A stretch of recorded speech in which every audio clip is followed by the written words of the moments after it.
I want to go back into your story for another big theme that's so huge for our audience, and that is failure. You're going to encounter it. How do you recover from it? And I want you to share a story. We did a little research, but there was a point in your previous service where you accidentally released a bomb. Right, I sure did. I want you to take us to that. Oh, my. And then... I've only told that story one other time publicly. Good. Well, good, because we dug it up. And I bring it up not, of course, to embarrass you, but... Oh, no. There's a great story here of how you handled the failure. Yeah.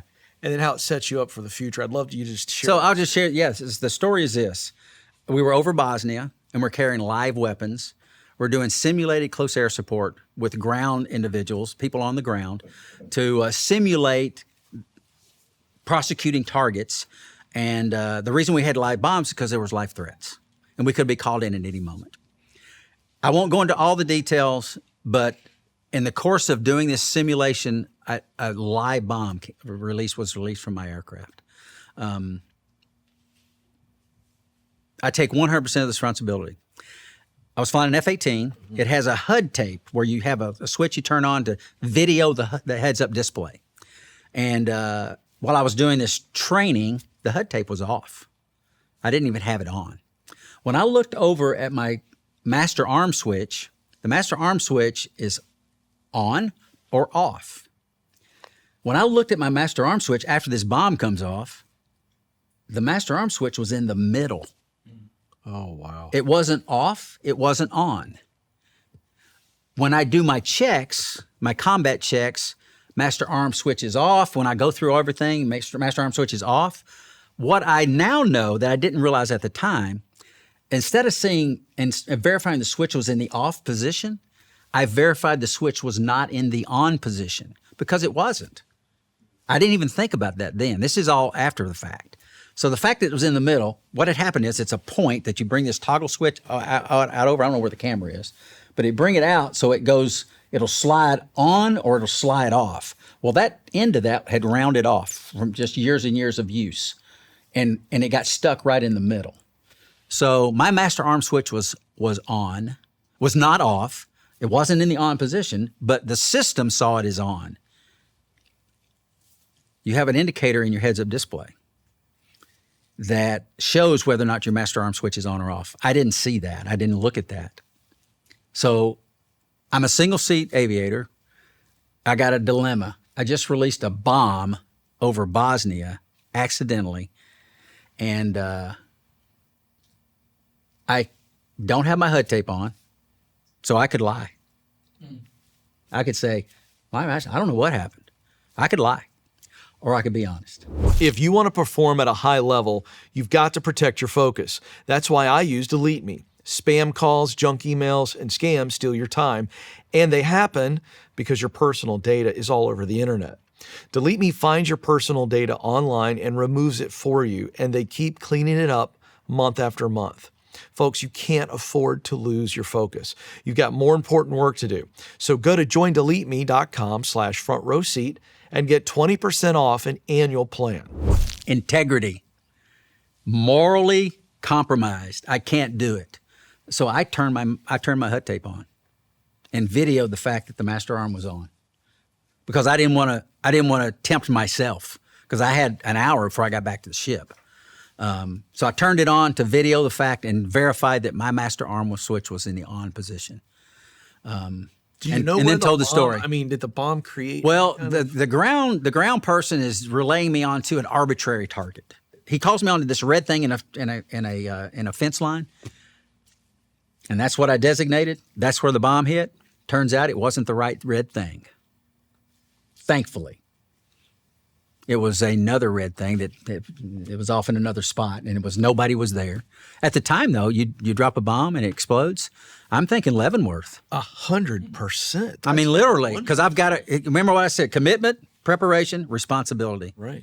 I'm responsible for the weapons on my airplane. Right. And that's why my integrity, maintaining my moral integrity, that's why I turned that switch on. Yeah. Because I knew I'd be tempted to say, hey, it just came off. I could have done that. And they had inspected the plane, done all kinds of stuff. I would probably not gone to Leavenworth. Right.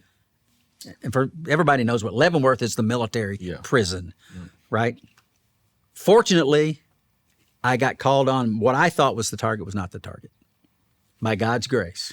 So the bomb exploded, just made a hole. Right, right. I get back to the ship. I land. My skipper greets me at the airplane, which I expected him to, and he takes me downstairs, and I got my HUD tape, and I handed it to him, and I said the master arm was on. And then I went through and explained how the position and all that. I went to Admiral's mast, and the Admiral gave me a punitive letter of reprimand, which means you're not going to promote. And I had been to test pilot school. I'd gone all these things. I'd got master's degrees. I was hopeful to join NASA eventually. And I thought, well, that is all over. Because a punitive letter, you don't promote, you're not going to be selected by NASA. That's all done. It's over.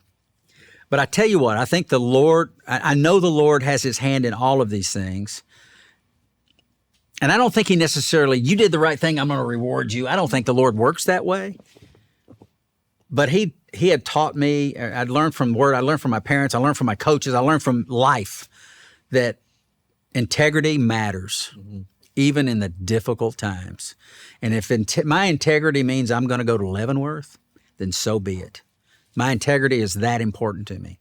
And there was a chance that charges could be filed if it had been bad. Turns out the bomb didn't hit. The Admiral, after he gave me the punitive letter, went through everything again. They did a full-up assessment. It was a mistake. It was a huge mistake. But the skipper comes to me one day and says, follow me. And we go to the Admiral's. I mean, when I went to Admiral's mast, I'm a lieutenant. I'm in my whites, and I'm going through. I mean, this was it was a bummer. Leavenworth was probably my potential destination. He puts his thumb behind his back as I'm walking in front behind him. He gives me a thumbs up behind his back. He didn't say anything. We go into the Admiral, and the Admiral said, I'm going to make your letter non-punitive. I've assessed everything.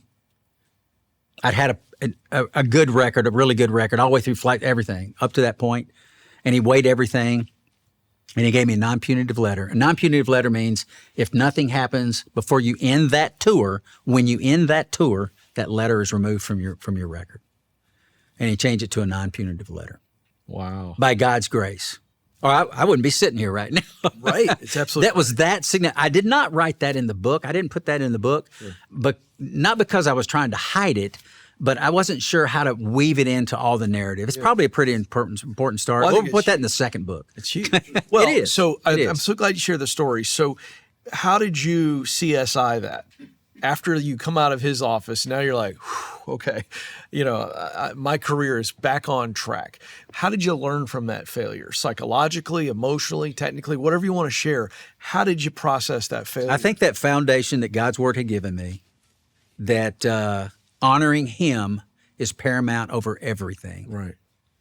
I mean, everything. I mean, this was literally, I'm married. This was my first deployment as being married. I'd done 2 deployments, single.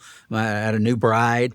And then I was potentially going to have to leave her for who knows how long, especially if somebody was killed from the bomb dropping.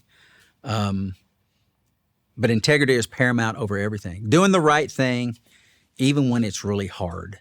And it taught me doing the right thing for the right reasons in all situations. And that's one thing that has driven me ever since. Even if the outcome might be, wow, really detrimental, you need to always, always do the right thing. And then what is the right thing? Well, the moral law is God's Word. And He tells us very clearly. And 10 Commandments, thou shalt not lie. So I got to live by that. Yeah. If I'm going to preach it, if I'm going to say I'm a child of God and Jesus Christ is my Lord, then I got to live it even when it's tough. Yeah. And that's probably the most potential negative outcome event in my life. But that type of thing keeps me focused on the road when I drive, keep my hands on the wheel when I drive. I don't drink, but if I was, I would never get behind the wheel impaired, do those type of things because there's a great responsibility when we do these events and various events in life. Yeah. And that's something I think is important for society in general. Yeah. We need to be about doing the right thing for the right reasons all the time.